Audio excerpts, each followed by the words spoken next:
राधे राधे। आप सिंगापुर रहते हैं? जी, हम लोग सिंगापुर में हैं दोनों। तो किन के बड़े भाई साहब? सबसे बड़े भाई। अच्छा, जो नहीं आ पाए। आपके तो बड़े भाई साहब? तो आपके बड़े भाई साहब के बेटे हैं? जी, जो सबसे बड़े हैं वो तो मतलब उनका तो स्वर्गवास हो गया था। तो जो सेकंड नंबर के हैं उनका बेटा मैं हूँ। हम लोग सिंगापुर तो आप में क्या हैं। करते हैं वहाँ? मैं एक आईटी की कंपनी है, उसका बिजनेस मैनेजमेंट करता हूँ वहाँ पे आसियान रीजन में। अच्छा, इजरायली कंपनी, एक फिनटेक, ठीक है। फाइनेंशियल टेक्नोलॉजी में। तो आप आज कथा सुने आप? हाँ, हम लोग कथा में आपको क्या अच्छा लगा आज? काफी सारी चीजें थी। बहुत सारे मैसेजेस थे, पति पत्नी का संबंध, क्योंकि साथ में हैं तो सबसे इम्पोर्टेंट तो वही था। तो क्या सीख मिली उससे, क्या मैसेज मिला आपको आज?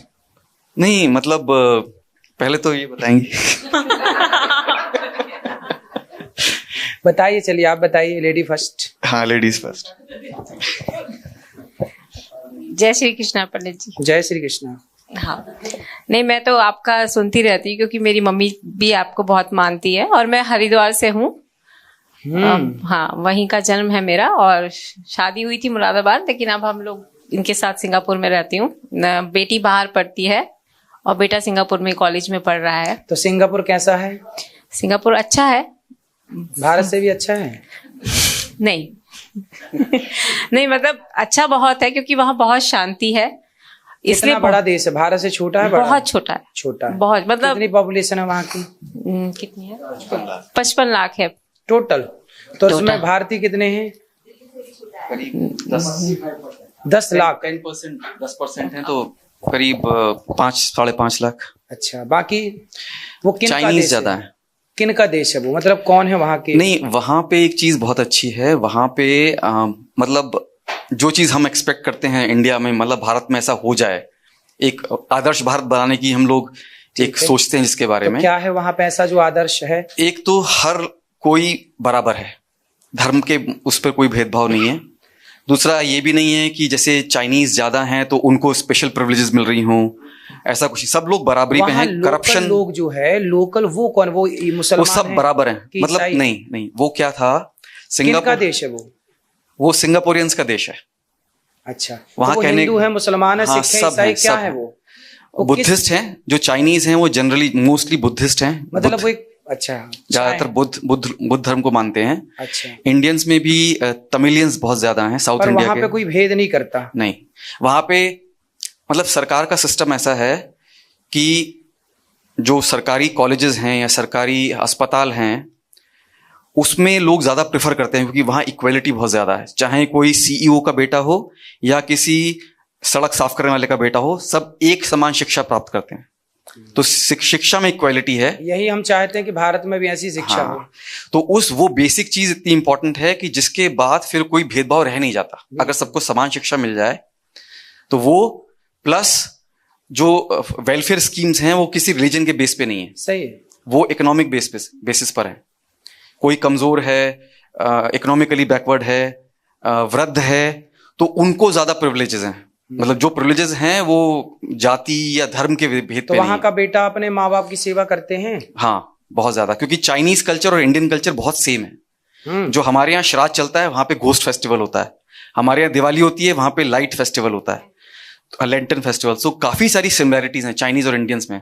जो हमारे यहाँ प्रथा है कि माँ बाप के साथ रहना है, वो एक उनकी टेक केयर करनी है, वो सेम चाइनीज कल्चर में। तो चाइना भी तो एक टाइम पे भारत का हिस्सा था ना? मतलब वो लोग जैसे अगर लड़की की शादी भी होती है तो वो लोग मतलब अलग घर में रहते हैं, लेकिन वहां का सरकार का रूल है कि बच्चे 1 किलोमीटर की रेंज में रहेंगे माँ बाप के, चाहे लड़के के होंगे चाहे लड़की के, क्योंकि उनको अगर कोई प्रॉब्लम होगी। और दूर शादी हो गई तो 10 किलोमीटर दूर, 100 किलोमीटर दूर, मतलब इतना बड़ा देश है नहीं ना, तो उनको 100 किलोमीटर नहीं, उनको वो स्पेशल वो ट्रीटमेंट देते हैं। अच्छा, वो देश कितने किलोमीटर का है टोटल? लंबाई चौड़ाई क्या है? करीब 60 स्क्वायर किलोमीटर में है। मुंबई के बराबर। ठीक। नहीं, जो ये बता रही हूँ उसका मतलब क्लैरिटी इस तरीके से है कि उसमें स्पेशल, उसमें क्या है कि जब भी कोई नया कपल शादी करता है वो प्रमोट करते हैं कि टाइम से शादी हो। टाइम से हो। एक टाइम शादी करते हैं उन लोग? जनरली 25 to 30 के बीच में। 25 to 30। ठीक है। 25 से 30 के बीच में रहती है उनकी। ठीक। लेकिन उनका मतलब प्रिविलेजेस ऐसे मिलती हैं अगर आपके पेरेंट्स हैं और अगर आप उनके आसपास घर लेते हो तो आपको घर में डिस्काउंट मिलता है। हाँ हाँ, तो ये इस तरीके से वो प्रमोट करते हैं, आपको फोर्स नहीं करते सही हैं, है, सही है, पर प्लानिंग ऐसे है कि आपको वो जनरली प्रमोट करते हैं। सही है। तो उस तरीके से सरकार की अलग अलग। अब आपको बताना कथा में क्या अच्छा लगा। ये तो सिंगापुर में क्या अच्छा है ये बताया आपने, हाँ जी। अब कथा में आज क्या अच्छा लगा आपको ये बताना है। कथा में तो वाह वाह है पंडित जी, सब क्या? कुछ बहुत अच्छा है, क्योंकि आज मैंने क्या अच्छा लगा, कौन सी बात नहीं, आपके? आपका जो ये कहना है कि आप दोनों तरफ से कहते हैं, ये नहीं कि लड़की की जो आजकल वो चल रहा है ये कि लिविंग रिलेशनशिप का, वो हम भी उस चीज को मानते हैं, लेकिन आप दोनों को कहते हैं। जैसे मेरी बेटी से मेरी बात हो रही थी तो वो कह रही थी कि मम्मी लड़की की तरफ से नहीं होता, लड़के की तरफ से भी होता है, पर आप दोनों तरफ से कह रहे हैं कि हाँ गलती लड़के की भी है और लड़की की भी है लिव इन में। हाँ लिव इन में है। लेकिन बेटी है ना मेरी, तो उसको थोड़ा जैसे मतलब बोला गया कि प्रकाश है, हाँ जी, तो प्रकाश है, दिन के 12 बजे प्रकाश है, तो प्रकाश है इतना बोला गया, तो सूर्य का बोध अपने आप होगा कि सूर्य होगा। अब ये थोड़ी बोला जाएगा कि नहीं जी सूर्य है फिर उसका प्रकाश है। ठीक है, दीपक का भी प्रकाश हो सकता है, लेकिन दिन के 12 बजे और आंगन में यदि बात चल रही है, प्रकाश है, तो इससे बोध होता है कि सूर्य की ही बात चल रही है। तो लड़की की बात चल रही है तो बोध लड़के का अपने आप हो जाएगा, और लड़के का बात चल रही है तो लड़की का बोध। ये एक भाषा है, लेकिन इस भाषा, आज सोचिए क्या हम इतने अज्ञानी हो गए कि हम अपनी, अब आपने गबन पढ़ा होगा, गोदान पढ़ा होगा, मुंशी प्रेमचंद्र को पढ़ा होगा, तो क्या इन लोगों ने इस शैली का उपयोग नहीं किया कि एक का बोध करने से तो शिक्षा हम लोग पाए, पढ़ते हैं कि इसका बात कर लेने से इस बात का बोध अपने आप हो जाता है। तो हमने बोला कि लिव इन में रहते हैं, तो लिव इन में कोई एक कैसे रह सकता है बताइए? क्या लड़की अकेली लिव इन में रह सकती है? ये लड़का अकेला रह सकता है? लोग कहते हैं लड़की को बोल रहे हैं, अरे पागल, लड़की को बोल रहे हैं तो लड़का का अपने आप बोध हो गया, क्योंकि लड़की रहेगी किसके साथ? ये लड़का को बोल रहे हैं तो लड़का रहेगा तो दोनों के लिए, इसलिए ये कोई मुद्दा नहीं होता। लेकिन आपने ठीक सुना, ठीक समझा। अब आपको ये बताना कि लिव इन सही है कि गलत है? नहीं, मेरे हिसाब से तो गलत ही है। तो चाहे लड़का रहे चाहे लड़की रहे, चाहे लड़के को कहा जाए चाहे लड़की को कहा जाए, है गलत। हाँ गलत। बस बात मुद्दे की होना चाहिए, और मुद्दे की बात यही है कि ये कल्चर हमारा। अच्छा, वहां भी रहते हैं लिव इन में, जहां आप रहते सिंगापुर में? नहीं, लिव इन का कल्चर तो नहीं है वहां सिंगापुर में नहीं? लिव इन का नहीं है। वाह। गर्लफ्रेंड बॉयफ्रेंड ऑब्वियसली मतलब उसका टर्म्स डिफरेंट हैं, लेकिन लिव इन जैसा कल्चर नहीं है वहां पर। मतलब ये चीज ऐसा है कि आप जैसे 6 महीने किसी के साथ रहते हो, वो सिस्टम नहीं है, वो वहां नहीं है अभी। वो जैसे मैंने कहा कि अब ये भारत में जबरदस्ती घुसाना चाह रहे हैं। हाँ, ये जो लिव इन का है कि 6 महीने आप रहोगे फिर सोचेंगे 1 साल रहो, वो नहीं है, वैसा कुछ नहीं है वहां पे। सही। बट आई थिंक आपकी बातें काफी ज्यादा सार्थक लगती हैं सुनने में, और एक कहने का तरीका भी ऐसा है, बड़ा हल्का सा माहौल बन जाता है, तो ज्यादा गूढ़ सोचना नहीं पड़ता। सही है, सही। अच्छा लगा आपसे बात करके। और कौन बताएगा आज के बारे में, आज कथा में क्या अच्छा लगा किसको? मैया बताएंगे आप, चश्मा वाली मैया? हाँ, मैया से बात करेंगे। वाह, अच्छा। मैं चंदोसी में हूँ, NKBMG डिग्री कॉलेज है, उसमें मैं खड़े होकर बात करूँ आपसे? आपकी सुविधा बैठने में तो बैठ के ही बात। नहीं, आप बताइए। मैं डॉक्टर सुमन गुप्ता चंदोसी से, और NKBMG डिग्री कॉलेज है वहाँ लड़कियों का, उसमें मैं M.Ed डिपार्टमेंट की हेड ऑफ द डिपार्टमेंट थी, और अभी इसी साल रिटायर हुई हूँ। वाह। तो मैं इस समय भारत विकास परिषद चंदोसी उसको ज्वाइन किया हुआ है। वो संस्था हमारी संस्कार से संबंधित है, और उस संस्कार से संबंधित हम पर्यावरण, सेवा, संपर्क और इन 5 सूत्री कार्यक्रमों को लेकर कार्य करते हैं। और आगे हमने करीब 45 महिलाओं को हमने इकट्ठा कर रखा है, और उसके द्वारा हम पूरे शहर में, वृद्धाश्रम भी हैं हमारे यहाँ, कोढ़ाश्रम भी हैं, कुष्ठाश्रम जिसे कहते हैं, जी जी। तो उनके लिए भी हम बराबर सेवाएं देते रहते हैं। और आज आपके यहाँ आकर हमको बहुत अच्छा लगा, बहुत ही शानदार लगा। और इतने अच्छे संस्कारों से आपने जो हम लोगों को बताई बात, वो वाकई काबिले तारीफ है। तो आपको कथा में क्या अच्छा लगा आज? आज का जो रोल था वो आपने पति पत्नी के विषय में बताया था, काफी अच्छा लगा। क्योंकि ये जो भावना है, हम सभी पति पत्नी हैं यहाँ पर, लेकिन जो भावना है छुपी हुई, वो कहीं ना कहीं हस्बैंड के अंदर भी होती है और वाइफ के अंदर भी, कि एक दूसरे से शेयरिंग कम होती है। शेयरिंग की जो भावना है वो निरंतर होनी चाहिए आपस में। अगर सुख दुख के साथी हैं हम लोग, तो उस शेयरिंग को भी साथ लेकर चलना चाहिए, चाहे वो छोटी बात हो चाहे बड़ी बात हो। लेकिन जब तक आपस में, क्योंकि दोनों आज के जमाने में दोनों पढ़े लिखे हैं। बिल्कुल बिल्कुल। तो हम आपसे इस बात से बहुत ही इम्प्रेस थे और बहुत ही मन में विचार अच्छे अच्छे आ रहे थे। उस समय बैठे बैठे हम यही सोच रहे थे कि आपके विचारों से वाकई हम लोग और हमारे साथ के और भी जो लोग कभी आएंगे आपके पास मिलने, तो जरूर प्रभावित होंगे। लिविंग को आप सही मानती हैं, गलत मानती हैं? लिविंग को मैं सही नहीं मानती, गलत मानती हैं? गलत मानती हूँ, बिल्कुल गलत। क्यों? क्योंकि वो संस्कार हमारे देश के लिए नहीं है। वो संस्कार होंगे विदेशी होंगे, हम नहीं मानते उस चीज को अपने की हमारे भारत में इस तरीके का वातावरण आए। सही है। तो हम अपने बच्चों को भी इसी तरीके की शिक्षा दें। सुंदर सुंदर। और कोई मेरे से? नहीं, बस आज्ञा। मेरे बहुत बहुत अच्छा। आपका आशीर्वाद सब पे बना रहे। खुश रहिए। और कुछ कथा में किसको कौन सी बात अच्छी लगी? पति पत्नी का तो जो था आज मैया ने बताया, अच्छा लगा। जय श्री कृष्ण जी।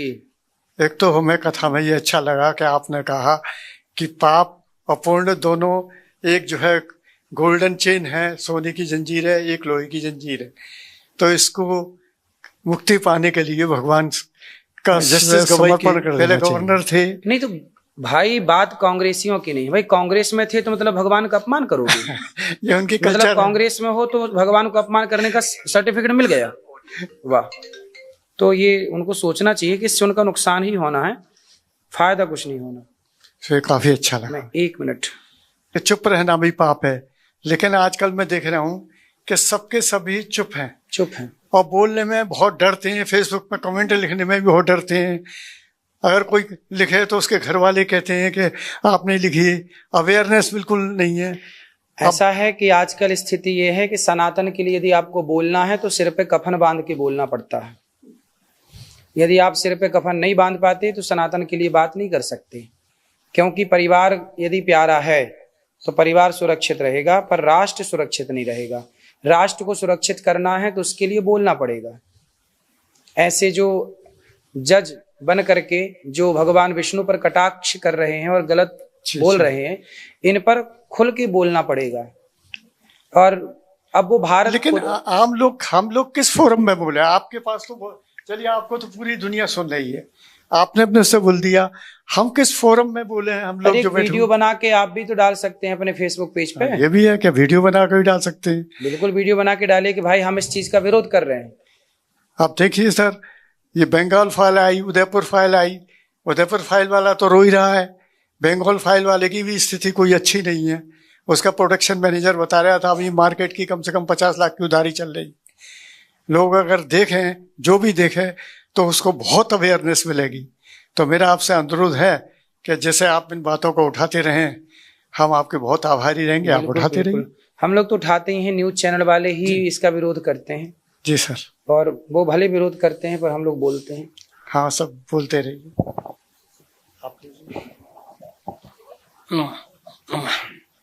राधे राधे महाराज जी। मैं विनोद कुमार, मेरा परिचय तो होगा। मेरे बच्चे हैं, मैं आप बच्चों से मिलवाना चाहता हूँ। अच्छा, ये मेरा बेटा है। आज आए, उस दिन चले गए थे आके। हाँ, ये मेरे घर की लक्ष्मी है। अच्छा, कहाँ? ये रही लक्ष्मी तो मेरी। ये रही, ये है ना मेरे बेटे की बहू। हाँ, ये मेरी लक्ष्मी है। नहीं, उस दिन आप भी चले गए थे ना। हाँ, और मेरी पोती ये है। तो इनको क्या अच्छा लगा, बात कराइए भैया से, बात करने। बात कर। क्या अच्छा लगा आपको कथा में? राधे राधे महाराज जी। जी।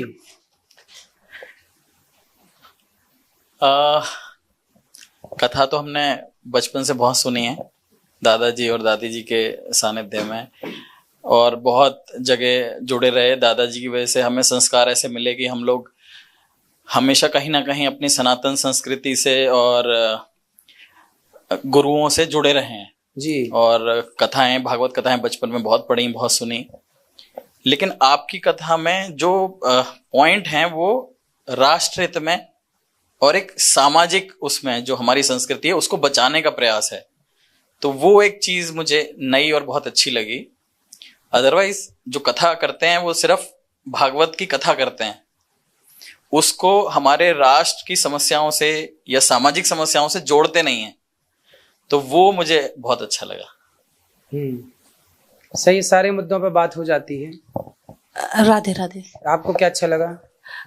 जैसा इन्होंने बोला कि समस्याओं का समाधान आप देते हैं, खाली समस्याएं नहीं आती हैं, उनके लिए आप सजेशंस भी देते हैं जो कि लोगों के लिए, आज की जनरेशन के लिए। मतलब मैं एक चीज शायद थोड़ी सी डिफर करूंगी, जो पहले जनरेशन थी, जो हमारे पापा, ठीक है, उस टाइम शायद अंडरस्टैंडिंग कह लीजिए, या जैसे अभी आपने बोला कि लोगों के बीच में कम्युनिकेशन गैप रहते थे। आज की डेट में अगर मैं पर्सनली देखूं तो हम लोगों का कम्युनिकेशन गैप नहीं है। नहीं। हम लोग हर चीज शेयर करते हैं और शायद चीजें पहले से की स्त्रियां पुरुष ना संकोच बहुत करते थे, सारी जिंदगी में आई लव यू नहीं बोल पाते थे। सही बोल रहे हैं। तो वो शेयरिंग हम करते हैं, और खाली इनसे ही नहीं, मैं पापा से ही बहुत शेयर करती हूँ, मम्मी से ही बहुत शेयर करती हूँ। अगर गलत होता है तो मैं गलत भी कहती हूँ, वो उस गलत को भी मानते हैं मेरे। सही है, सही। मतलब वो ये नहीं कहते नहीं तुम्हारी बात मैं नहीं मानूंगी। मतलब आज के पति पत्नी ना बिल्कुल फ्रैंकली रहते हैं। Exactly. मतलब है दोनों में अच्छा प्रेम सब है, तालमेल भी अच्छा है, लेकिन वो एक टाइम था शायद उस टाइम की वो रिकॉर्ड रही हो, पर आज तो फिर भी ठीक है, अच्छा है। तो ये एक चीज मुझे बहुत अच्छी लगती है, और मुझे लगता है कि जो लोग कहते हैं आज वैल्यूज नहीं है, बट मुझे लगता है जहाँ वैल्यूज है बहुत अच्छी वैल्यूज है। अगर हम घरों को देखें, पहले होता था हम हेलो हाय यही सुनते थे। आज हमने तलाक पे बात की, हाँ सही थी। नहीं, तलाक तो हमारे यहाँ है ही नहीं शब्द, हमारे हिंदू धर्म में तलाक नाम की कोई चीज है ही नहीं। ठीक है, तो तलाक तो एनीवेज सही होता ही नहीं है। तो नहीं, आज जो सलाह दी गई वो सही थी? हाँ जी। क्या सलाह थी? देखिए मैं थोड़ा सा करूंगी, मैंने ना बहुत ज्यादा नहीं बीच में सुनवाई थी, क्योंकि रुक्मणी विवाह और कृष्ण विवाह में मैं व्यस्त थी। तो बस तलाक का मुझे समझ में आया था कि तलाक सही है या नहीं है, तो मेरा जो ओपिनियन था सही नहीं है। तो मैं फिर उसी टाइम मेरे को बुला लिया गया था कृष्ण जी के लिए और रुक्मणी जी की तैयारी करवाने के लिए। ठीक है। तो मैं पूरा नहीं समझ पाई थी, बट हाँ जो डिस्कशन में आया आपस में हमारे थे, ये बताएंगे ना? जी महाराज। क्या सुना था उसमें? तलाक तो हमारे संस्कृति के हिसाब से नहीं, वो तो ठीक है जी, पर उसमें आज मैंने जो मेन टॉपिक जो आपने बताया कि आजकल जो लड़कियां अपनी पावर का मिसयूज कर रही हैं, जो उनको एक हमारे उसमें जो कानूनन रूप से कुछ वो दी गई हैं, प्रिविलेजेस दिए गए हैं, उसका वो गलत फायदा उठा रही हैं, वो नहीं उठाया जाना चाहिए। तलाक नहीं होगा एक सुझाव भी था जी। वो तो आपका सुझाव बहुत अच्छा था कि अगर पैसे ही खत्म कर दिए जाएंगे, लेना देना ही खत्म हो जाएगा, तो फिर तो बात ही खत्म हो जाएगी तलाक कि भाई बेटियां जो पैसे मांग रही हैं, अगर वो पैसे ही नहीं मांगेंगी बहुएं, तो फिर तलाक का मैटर ही नहीं रहेगा। सही है। बेसिकली ये सिस्टम ही नहीं होना चाहिए, एलिमनी सिस्टम ही नहीं होना चाहिए हमारे यहाँ। तो क्योंकि सिस्टम है तो उसका मिसयूज हो रहा है। ना तो दहेज लो ना दो, ना तो बाद में लौटाने की जरूरत पड़े, ना लेना ना देना, ना लेना एक ना देना दो। हाँ जी। अच्छा महाराज जी, एक और मैं बताना चाहूंगी, अम्मा जी से मेरी बात हो रही थी, क्योंकि आज रुक्मणी विवाह था, तो हम लोग जैसे विवाह में आती हैं साड़ियाँ आती, तो मैं 21 साड़ियाँ लाई थी, तो वो मैं आश्रम में देना चाहती हूँ कि वो हम किनको दे सकते हैं? माताओं को दे आप अपने हाथ से बांट दीजिए। ठीक है। वृद्ध माओ को, और जहाँ आपका मन हो जिनको देना उनको दे दीजिए। हाँ ठीक है, थैंक यू।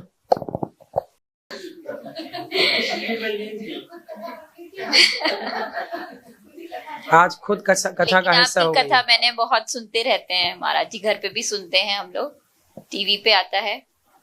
तो किसी का कोई सवाल है? बच्चे आप लोगों ने भी सुना कथा? क्या सुना आपने? अच्छा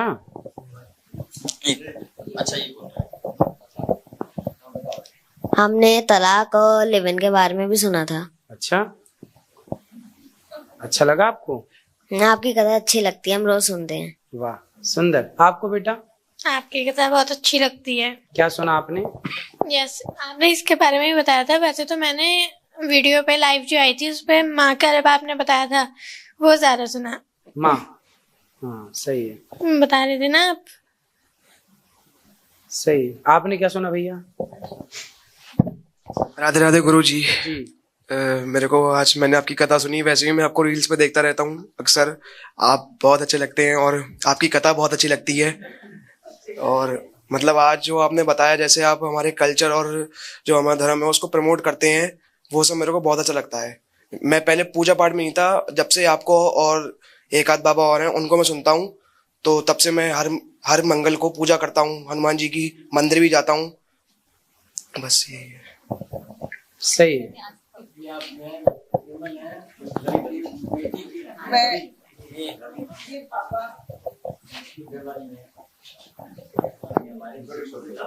अच्छा, राधे राधे जी। ये मेरी बेटी है, ये मेरे दामाद है, वो मेरा नाना है। अच्छा, नाना ये है। वे आप बहुत बड़े फैन है आप। सुबह मिले ना।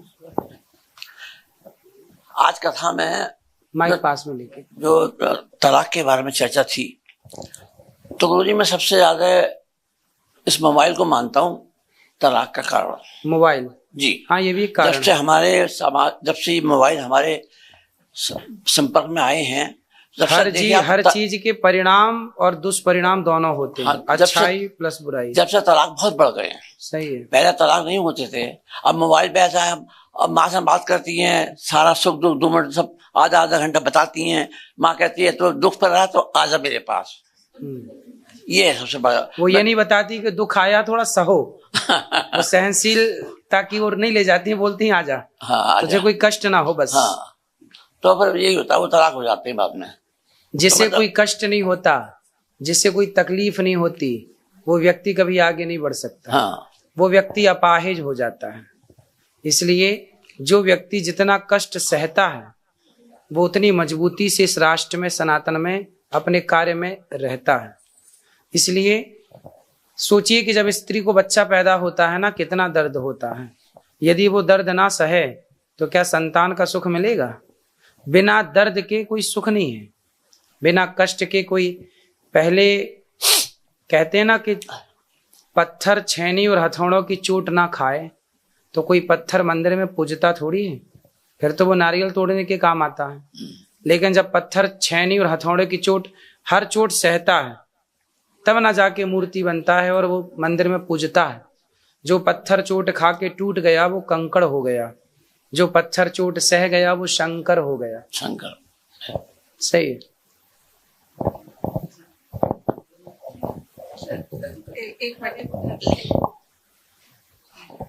राधे राधे महाराज जी। महाराज जी, आज मैंने आपका पूरा वो सुना, तो आपने जो सब हिंदुत्व की रक्षा के लिए या प्रमोट करने के लिए जो सब बताया था वो बहुत अच्छा लगा। आपने जैसे कहा था कि आपने एक बात कहा था कि 15 या 20 साल के बाद शायद कीर्तन करना मुश्किल हो जाएगा हम लोगों को। तो ये लगता है कि इन लोगों को भविष्य देखते हुए कि इन लोगों का आगे क्या होगा, तो आपके द्वारा जो विभिन्न सेवाएं बताई गई कि हमें गौ माता की सेवा करनी है, वृद्ध माताओं की सेवा करनी है, मुझे नहीं लगता है कि इसके संग में कुछ ऐसी शिक्षा देनी चाहिए कि हम लोगों को घर पे, हिंदुओं के घर पे आपको एक डंडा भी नहीं मिलेगा कभी। बोलता हूँ ना, मैं बोलता हूँ। इससे पहले शायद किसी दिन मैंने बोला था कि बेटियों को अस्त्र शस्त्र रखना हमारे घर पे बहुत जरूरी है। पूरे मोहल्ले में एक भी। इसलिए संस्कृति को बचाने के लिए अर्जुन को गांडीव उठाना ही पड़ा, तो गीता और गांडीव दोनों जरूरी है। एक दिन हम बोले भी थी शायद इस विषय में,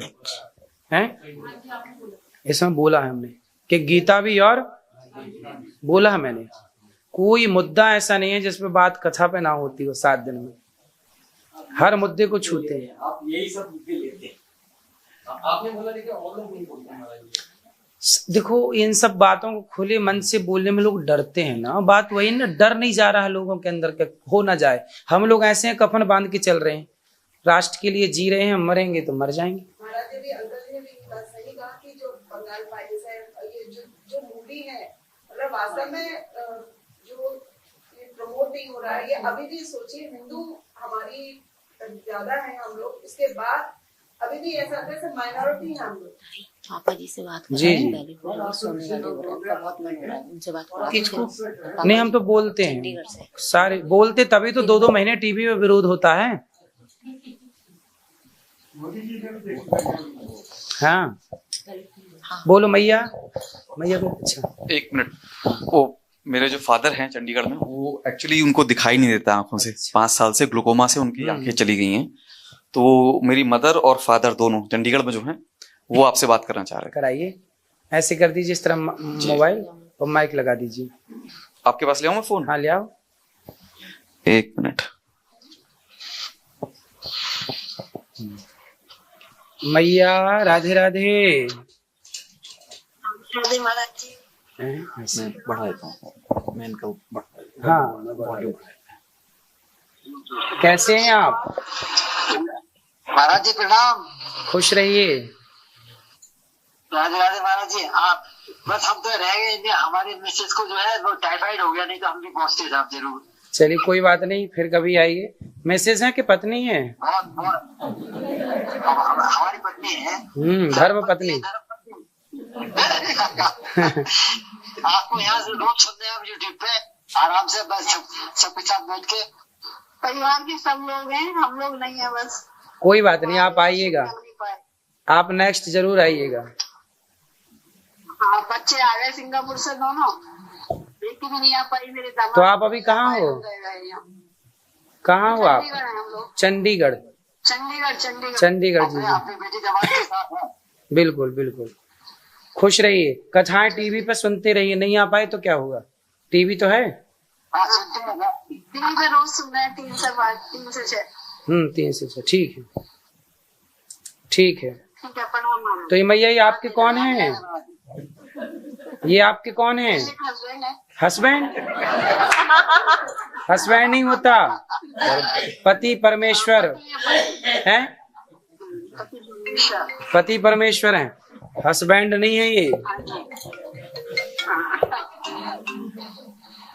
ठीक है, अब सीख लो जल्दी।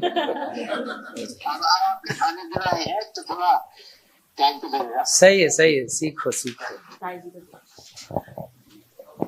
मैया को दे दीजिए माइक, क्या कह रहे थे? बोलिए मैया, बोलो। महाराज जी आज मैंने आपकी कथा में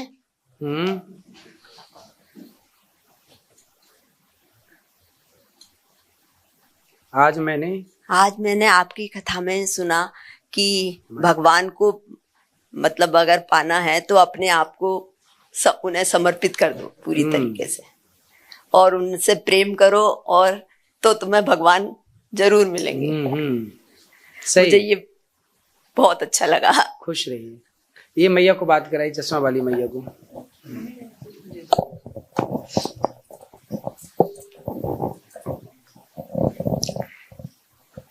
जय जिनेन्द्र गुरु जी, नमस्ते जी। मैं अग्रवाल परिवार की सबसे बड़ी बहू हूँ, स्वर्गीय पवन कुमार उनकी पत्नी है। ठीक है। और ये मेरी पोती है और वो मेरी बड़ी बहू है। और छोटी बहू और बेटा आया था, वो चला गया है। कथा में क्या अच्छा लगा? कथा मुझे बहुत अच्छी लगी, और मैं पहले से भी सुनती थी आपका प्रोग्राम, और वैसे भी मुझे भजन कीर्तन वगैरह में बहुत रुचि है। मंदिर भी जाती हूँ, कीर्तन में, सत्संग में, सब में जाती हूँ। खुश रहिए। और आपको क्या अच्छा लगा? आप परसों बताए थे कि नहीं? परसों बात हुई थी आपसे? नहीं, मैं आज ही आया। तो फिर आप बात कर लो, बताओ आपको क्या अच्छा लगा। जो आज नए लोग आए हैं वो बताएं, फिर भैया से बात करेंगे। बताइए आज कथा में क्या अच्छा लगा? राधे राधे। आप एक दिन और आए थे? नहीं, मैं फर्स्ट टाइम आज ही आए हैं। फर्स्ट टाइम ही आया हूँ, बाकी मैं यूट्यूब पे देखता हूँ आपको। तो क्या अच्छा लगा? मुझे ओवरऑल आपने जो भी बोला सभी अच्छा लगा। बाकी जो आपने कपल्स के लिए बोला वो मैं मतलब ज्यादा प्रेफर करता हूँ कि मतलब गलतियां दोनों तरफ से होती हैं, एक जगह से नहीं होती। ये चीज मैं अपने आप में मानता भी हूँ। और अगर मेरे घर में मैं आपको रियलिटी बुलाता हूँ, अगर कभी इनमें और मेरी मम्मी में कुछ होता भी है तो मैं दोनों को संग बैठाता हूँ और समझाता हूँ। वो ज्यादा मैं अपने आप को प्रेफर मानता हूँ कि कोई तीसरा ना समझाए, मैं समझाऊं। हाँ सही, मैं वो मानता हूँ। तीसरा घुसेगा तो तोड़ देगा, वो घर। तोड़ ही देगा। मंथरा घुस गई ना दशरथ जी और कैकेयी के बीच में, देखो नाश कर दिया। इसलिए परिवार में झगड़ा कितना भी हो, पर यदि तीसरा नहीं घुसा तो झगड़ा हो। क्या है, अगर आप पाप करोगे और पुण्य करोगे तो आप बार बार इस धरती पे आते रहोगे।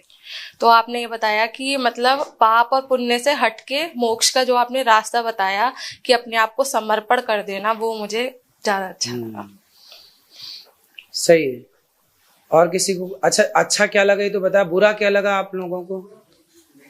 बुरा कुछ नहीं लगा। ले भाई महाराज जी, मैं जरा आपसे बात कर रहा हूँ।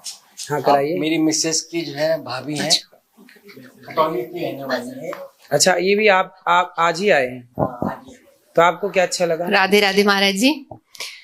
महाराज जी, मैंने तो पहली बार आपको सुना है और मैं आपको सिर्फ रील्स में जानती हूँ, और कथा मैंने इससे पहले कभी नहीं सुनी आपकी।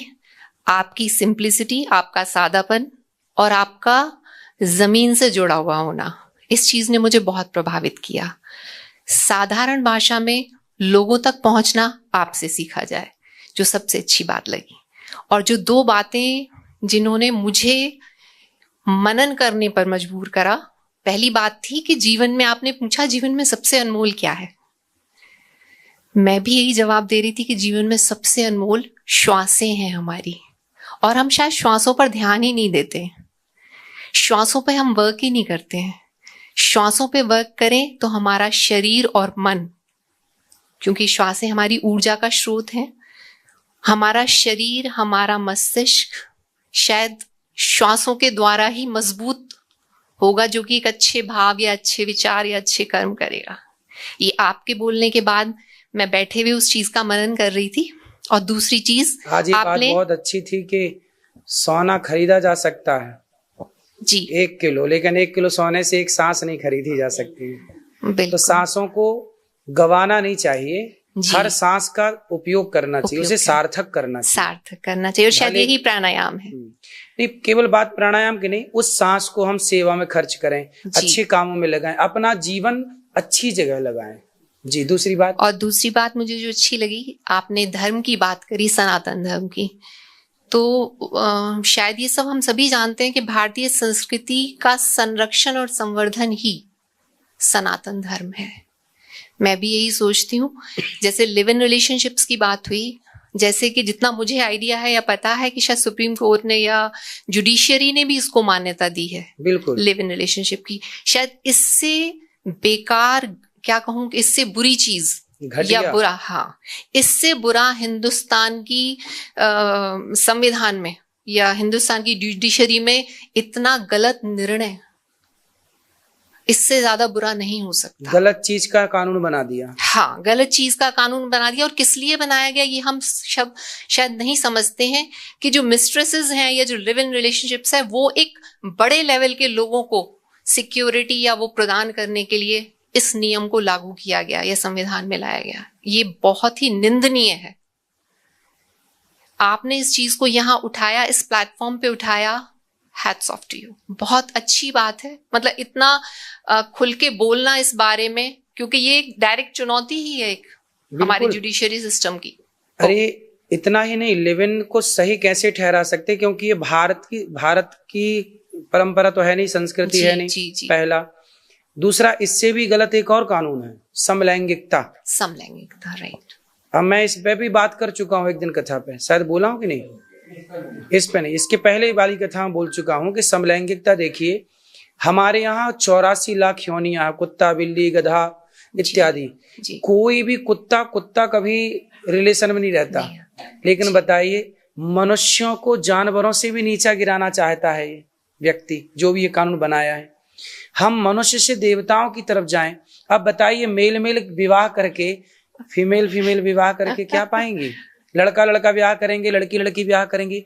एक मतलब तुम्हारे पूर्वज देखेंगे तो क्या सोचेंगे, भाई तुम 21वीं सदी में कहाँ पहुंच गए कि लड़के विवाह करने लग गए।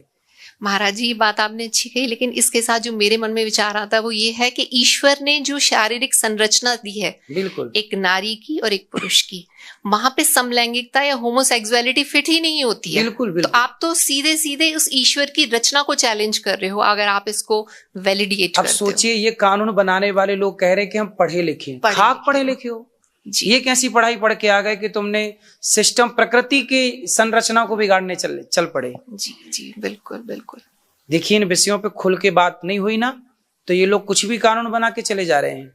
इसलिए जो कानून गलत बन रहे हैं ना, हम सबको उन गलत कानूनों का भी विरोध करना चाहिए कि भाई ये भारतीय संस्कृति के हिसाब से गलत है, किसी के लिए भी गलत है, मुसलमान के लिए भी गलत है, हिंदू के लिए भी गलत है, ईसाई के लिए भी गलत है। हर मानवता के लिए ये समलैंगिकता का कानून और लिव इन का कानून गलत है, मानव जाति के लिए गलत है। ये कुत्ता बिल्ली का कल्चर है लिव इन।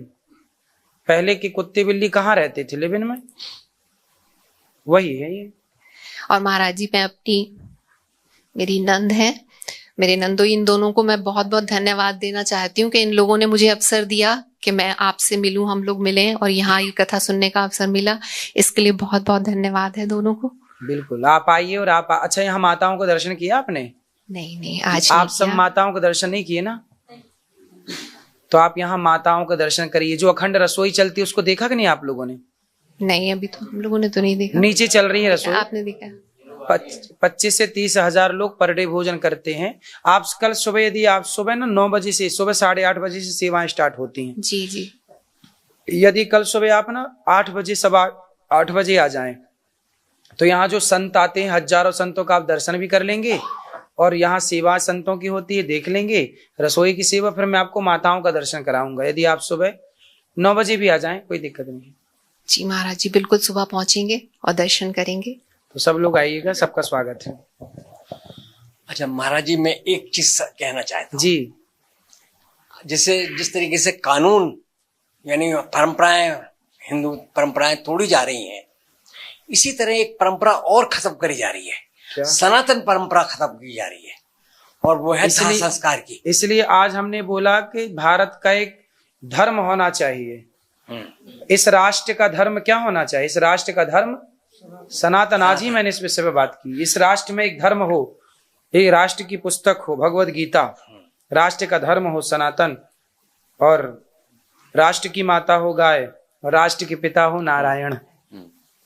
तो जिस तरीके से दाह संस्कार जब हमारा होता है, यानी सदियों से होता चला आ रहा है जी, उस सिस्टम में, और वो हमारे हिंदुओं को सबको जोड़ता है, पूरी धरती के हिंदुओं को जोड़ता है। वो परंपरा हमारी सनातन परंपरा जो दाह संस्कार की है। बिल्कुल। मगर ये आज की सरकार, आज के लालची लोग इसको खत्म करने का प्रयास कर रहे हैं, हमें भटका रहे हैं, और वो बिजली के और गैस की ये फर्नेस ला रहे हैं। तो कपाल क्रिया होती है। हाँ। कपाल मोचन में क्या होता है? सिर फोड़ के घी डाला जाता है। हाँ। थोड़ी आधी जलने के बाद। अब जैसे मशीनों में जाता है तो उसमें कपाल क्रिया नहीं हो पाती। तो ये तो संस्कार है ही ना अपने। तो वही चीज है कि ये संस्कार से ये हम कर ना सके। ये संस्कार हमारे लिए ये अब क्या है, मैं गाजियाबाद रहता हूँ, वहां पर जो है एक सिस्टम बिजली के और 2-4 सिस्टम गैस के लगाए जा रहे हैं। क्यों लगा रहे हैं आप? अच्छा, लकड़ी वाला नहीं है वहाँ? लकड़ी वाले हैं, जमीन के लकड़ी वाले भी हैं।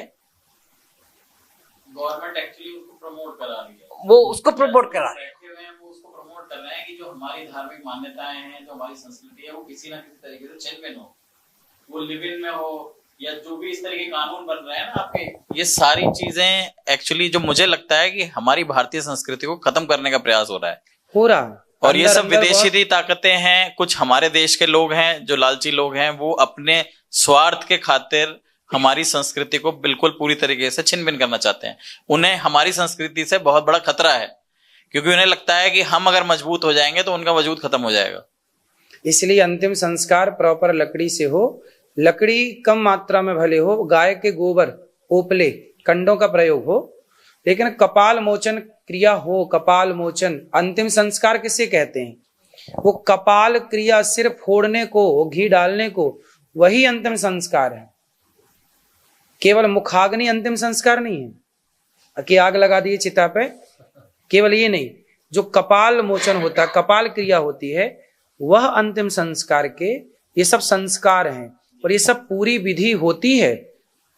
शमशान में भी बहुत सारी विधियां होती हैं जी, उसके बाद भी होती हैं 13वीं, और जो हमारे यहाँ पूरी प्रक्रिया है 13 दिन की, उसके बाद बरसी की प्रक्रिया है। हाँ, वो सब इसीलिए करी गई हैं। आजकल लोग इतने शॉर्ट में करते हैं, 3 दिन में 13वीं कर देते हैं। हाँ, उसी में बरसी भी कर देते हैं, उसी में बरसी कर देते हैं। मतलब सोचिए, अब अपने माता पिता का भी लोग ऋण ठीक नहीं चुकाना चाहते, इतने आलसी हो गए हैं। इनके लिए लिखा मंदा सुमंद मतयो मंद भाग्या उपद्रुता, ये सब मंद बुद्धि वाली बातें हैं।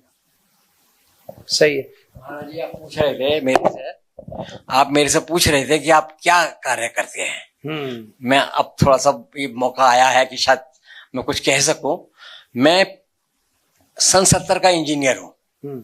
सन 70 में मैंने इंजीनियरिंग करी थी। ठीक है। सर्विस में रहा और उसके बाद जो है फिर भोले बाबा ने, मैं स्पष्ट कह रहा हूं, मैं जो लाया गया इस काम में दाह संस्कार की पद्धति को सुधारने में, ये भोले बाबा तो आप यही काम करते हैं, लोगों को, लावारिस लोगों को संस्कार करते हैं? नहीं। मैंने एक ऐसा सिस्टम डेवलप करा है, अच्छा, जिसमें लकड़ी हमारी 80 किलो 100 किलो में हो जाता है काम। हाँ, होता है। कैसे?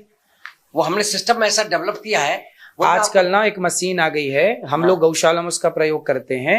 गाय के गोबर की लकड़ी बन जाती है। मैं आपको दिखाऊंगा, मैं अभी लाया हमारे यहाँ है, हम लोग उसका प्रयोग करते हैं। मैं उससे भी बहुत बढ़िया चीज है। क्या है? जो आप बनती है वो बहुत पोली होती है, हल्की होती है, बहुत नहीं, ठोस है, अंदर से छेद होता है और जलती अच्छी है। अच्छा, तो ठीक है, हो सकता है। यस। तो आपकी वाली कौन सी, आप बताइए। मैं देखूंगा। असल में मेरी भी ठोस है बिल्कुल। हाँ। और वो कोयले जैसी जलती है। कोयले अंदर से एक छेद होता है, छेद रहता है। हाँ? अंदर, इसमें कोयले की तरह जलती है, हवा पास होती है। कोयले की तरह जलती है। बहुत।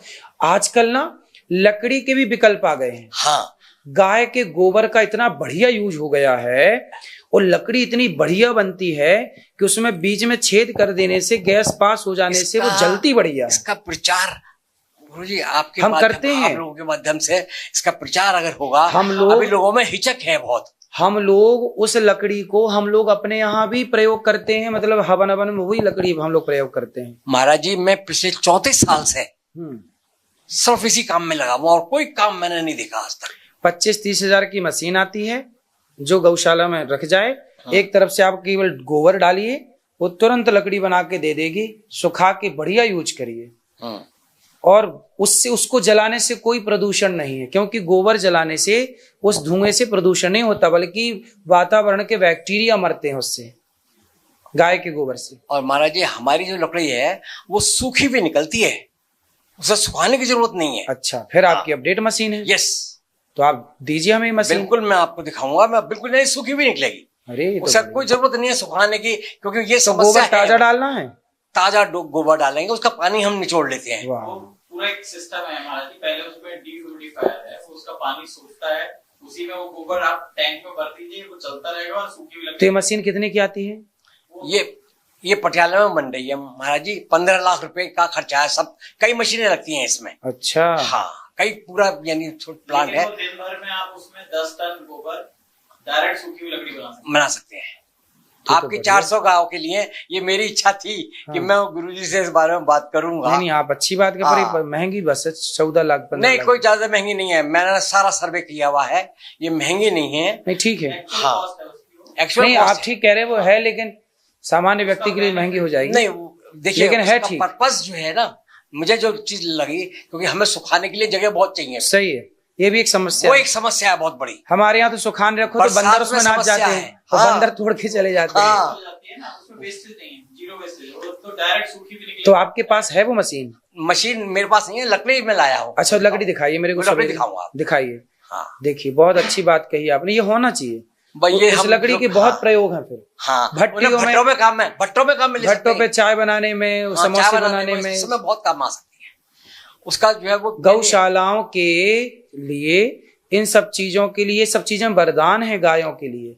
गाय ना किसी पे बोझ नहीं बनती, वो अपने गोबर से ही आपका पेट भर सकती है, अर्थात वो उसकी गोबर से जो कमाई आप कर सकते हो। तो देखिए, गोबर के कितने आइटम, लक्ष्मी जी बनती हैं, गणेश जी बनते हैं, दिया बनता है, उसी से आप पैसा कमा सकते हैं और गौशालाओं को चला सकते हैं सुव्यवस्थित। कॉस्ट तो महाराज जी साल भर में रिकवर हो जाएगी। जितनी लकड़ी उससे बन के वो लकड़ी बिकती है बाजार में, बिक जाएगी ना भाई। आप उसे कहीं भी, हम उपले भी बेचते हैं अभी भी, गांव के लोग अपने भाई गोबर का लकड़ी बना के बेचते हैं, वो बिकते हैं, उससे एक रेवेन्यू जनरेट होता है। बिल्कुल। गौशालाओं के लिए एक सेल्फ सस्टेनेबल, हमारे पास तो लगभग 1 से 2 ट्रॉली गोबर रोज निकलता है गौशाला से। सफिशिएंट आराम से डेली अभी हम लोग ले जाके खेत में डाल देते हैं, फिर उसकी खाद बन जाती है तो खाद का यूज करते हैं। नहीं, वो पानी जो निकलता है वो पानी बहुत, हाँ वो पानी खाद है, बहुत कीमती है वो पानी 300 रुपए लीटर का पानी है वो जो गोबर का पानी है दुबई में, और ये लोग मिडिल ईस्ट के लोग वहाँ जो रेगिस्तान को डेवलप कर रहे हैं पेड़ उगाने के लिए, हाँ वहाँ काम में आ रहा है, एक्सपोर्ट हो रहा है वहाँ पर, उसकी वैल्यू बहुत है। वो तो वहाँ उसके सोने के भाव पैसे देते हैं। सही सुंदर भैया, सही। जय श्री कृष्ण महाराज जी। जय श्री कृष्ण। मैं एक मार्ग तो मैंने पकड़ लिया, लेकिन मुझे ये नहीं पता था कि इससे कैसे हम सफलता हासिल कर सकते हैं। हालांकि सफलता मिलती है, बट उसका जो वे ऑफ लाइफ है वो जो सीखने को आपसे मिला, वो जो आपने सनातन दर्शन दिया भागवत कथा के थ्रू, ये अपने आप में दिव्य था। क्योंकि हम सबने भागवत कथा काफी लोगों ने सुनी भी होगी, लेकिन जो सनातन दर्शन उसमें हुआ और उसमें हमें जीने की कला मिली, कैसे हमें जीना है, वो हमें इसी से मिली। आपने जो दर्शन दिया वो बहुत ही दिव्य था, और उससे बहुत सारे सबके, मैं समझता हूँ हमारी फैमिली में जितने भी लोग थे, सारे लोगों के कंफ्यूजन दूर हो गए। बहुत सारे, चाहे वो हमारा फैमिली लाइफ है, चाहे हमारा व्यवसाय है, चाहे बहुत सारे जो क्वेश्चंस होते हैं, आपने हर एक के ऊपर फोकस कर दिया। हमको क्वेश्चन पूछने का जरूरत नहीं था, आप उसका सलूशन दे रहे थे। तो ये हमको ऐसा लगा कि ये तो भगवान की कृपा हुई है कि हमको सबके सलूशन मिल रहे हैं। प्रॉब्लम, और आपने भी बताया, प्रॉब्लम डिस्कस करने से कुछ नहीं होगा, सलूशन डिस्कस करने से होगा। तो ये बहुत अच्छा था, और हम लोगों ने सबके सलूशन, हमको बहुत सारे, हमारे सब लोगों को, हमारी फैमिली को, मैं तो अपने आप को बहुत भाग्यशाली समझता हूँ कि इतने सारे सलूशन 6 दिन में हमको मिल गए, जो हमें पूरी जिंदगी नहीं मिल पाए थे। सब कुछ मालूम होते हुए भी हम अनभिज्ञ थे। तो ये आपने जो हमें विस्तार से जो समझाया, और मुझे समझ में आया, यही भगवत कथा है। सच्चाई यही है कि जो व्यक्ति मतलब कॉलेज में, स्कूल में सारी जिंदगी पढ़ के जो नहीं सीख पाता, वो 7 दिन में भागवत सुन के सीख जाता है। आपकी हम तो धन्य हो गए हैं महाराज यही जी। आपने जैसे तो आपको लगा कि आपने भागवत सुनी? भागवत मतलब इतनी अच्छी भागवत मैं तो समझ भी नहीं पा रहा हूँ, इससे भी अच्छी भी कोई भागवत होगी, जहाँ पे मुझे अपने जीवन का चुनने का सही मार्ग मिला, और मुझे पता चला कि मैं क्या गलती कर रहा हूँ और मैं उसको कैसे सुधार सकता हूँ। और बहुत सारे पॉइंट्स थे, जिसमें एक पॉइंट मुझे बहुत अच्छा लगा था, जिसमें था कि आप नेगेटिव बातें मत करिए, कुरीतियों, गलत बुराइयां किसी से किसी की मत करिए, वो आपको खुद लगेगी। इसलिए जहां आप बुरी बात अपने मुंह से बोलेंगे तो उससे आपका ही नुकसान होने वाला है। बिल्कुल, वो माचिस की तीली का उदाहरण दिया था, वो बहुत अच्छा था, और मैं समझता हूँ ये तो सबके लिए बहुत गुणकारी है। सही है। इसमें तो हमेशा ध्यान रखना चाहिए, अपने मुंह से कोई भी गलत बात ना निकल जाए। माचिस की तीली दूसरे को बाद में जलाएगी, स्वयं को पहले जलाएगी। इसलिए जब हम किसी से जलते हैं, ईर्ष्या करते हैं, तो हम जिससे ईर्ष्या नफरत करते हैं उसको तो हम बाद में नुकसान कुछ पहुंचाएंगे तो पहुंचाएंगे, पर हम स्वयं को पहले नुकसान पहुंचा रहे हैं, क्योंकि हम जल रहे हैं। हम क्यों जलें आपसे, क्यों जलें किसी से? इसीलिए किसी से द्वेष नहीं रखना चाहिए, ईर्ष्या नहीं रखना चाहिए। महाराज जी, हमारा जो देश है इतना विशाल है, और इसमें जो 140 करोड़ लोग रहते हैं, हम किसी दूसरे देश से जब हम कंपेयर करते हैं तो हमें लगता है कि ये तो एक छोटा सा देश है। मुझे अगर एक चार्ज मिल जाए कि मुझे एक पर्टिकुलर एक बॉम्बे को या किसी को मुझे बनाना है, तो मैं कुछ भी करके कितना भी बेहतरीन बना सकता हूँ। जहां आप 140 करोड़ के देश को देखते हैं वहां, और जिसमें हजारों जिसमें कास्टिज्म, हजारों रिलीजन, हजारों चुनौतियां बहुत हैं इस राष्ट्र में। चुनौतियां हैं। ऐसा देश पूरी दुनिया में, पूरे विश्व में नहीं है। और अगर ये देश अगर कुछ करता है तो ये बहुत बड़ा, और इसमें आप जैसे लोग जब आगे बढ़ते हैं तो हमें विश्वास पैदा होता है कि ये देश भी बहुत कुछ कर सकता है। अभी बिल्कुल हम लोगों के पास सब कुछ है, लेकिन हम लोग उसको अपना नहीं पा रहे हैं। हम लोग खो जाते हैं, दूसरे डायरेक्शन में चले जाते हैं। जब ये मार्गदर्शन मिलता है तो उससे लगता है कि अभी एक डायरेक्शन मिल गया है, अभी हमें कोई कंफ्यूजन नहीं है, हमको अपने जीवन का कोई कंफ्यूजन नहीं है, हम किस लिए जी रहे हैं हमें पता है। सही है। तो ये सब आपके दर्शन से, आपकी कथा से मिला। इससे बढ़िया भागवत कथा मुझे तो लगता नहीं कि कभी कुछ हो, और भी कुछ हो सकता है। सही है। अब आप लोगों ने प्रसाद पाया कि नहीं? आपको कुछ किसी को और कुछ कहना है? हाँ, ये मैया को बात कराइए। हाँ हाँ, मुझे बहुत पुरानी याद आ गई। 2 बार सौभाग्य मिला उनका। डोंगरे जी तो बहुत बड़े भक्त, बहुत बड़े विद्वान जी। आपने उनका दर्शन किया, बहुत महापुरुष थे वो। बेटा इतनी शांति होती थी उनकी कथा में कि अगर एक सुई भी गिर जाए तो उसकी भी सही सही, बहुत सुंदर कथा। हमारे माताजी पिताजी के संस्कार ऐसे रहे। इन्होंने 4 बार चारों धाम की यात्रा की है। इन्होंने मतलब अपना जीवन जैसे बिताया है, हमको लगता है कि हमारा तो कुछ भी नहीं। उन्हीं के पुण्य से आपको भगवान ने सब यश धन दिया है। डोंगरे जी महाराज की वही सब भाग लेते। वो बहुत बड़े महापुरुष संत और हुए हैं मैया डोंगरे जी महाराज। उनका तो इतने अच्छे कथाकार थे, वो इतनी अच्छी कथा सुनाते थे। और कहते हैं डोंगरे जी महाराज इतनी कथाएं सुनाते थे, लोगों को जो कथा में पैसा मिलता था वो सारा का सारा समाज की सेवा में खर्च कर देते थे। यहाँ तक कि उनकी जब सुना है मैंने कि जब उनकी पत्नी की मृत्यु हुई तो उनके पास पत्नियों की अस्थि गंगा जी ले जाने के लिए किराया नहीं था, जबकि उनको कथा में बहुत पैसा मिलता था, लेकिन सब दीन दुखियों की सेवा में खर्च कर देते थे। संग्रह कभी नहीं किया, जोड़ा कभी नहीं। 2 बार सुनी है। एक ये भारत माता मंदिर के ये बना नहीं था, इसके पीछे हुई एक बार ऋषिकेश में त्याग की प्रतिमूर्ति डोंगरे महाराज जी। जी जी, त्याग की प्रतिमूर्ति। जब तक उनका विवाह नहीं हुआ था। जी जी, बहुत पुरानी बात है। मतलब आप एक दिन कथा में आपके नाम से कथा में सुना, मुझे बहुत पुरानी याद आ गई। तो डोंगरी जी महाराज जब कथा सुनाई थी तो उस समय उनका विवाह नहीं हुआ था, तब से आप, तो कितने साल पुरानी बात है मैया जी? उसके बाद में कितनी बार और सब लोगों से सुनी। आपने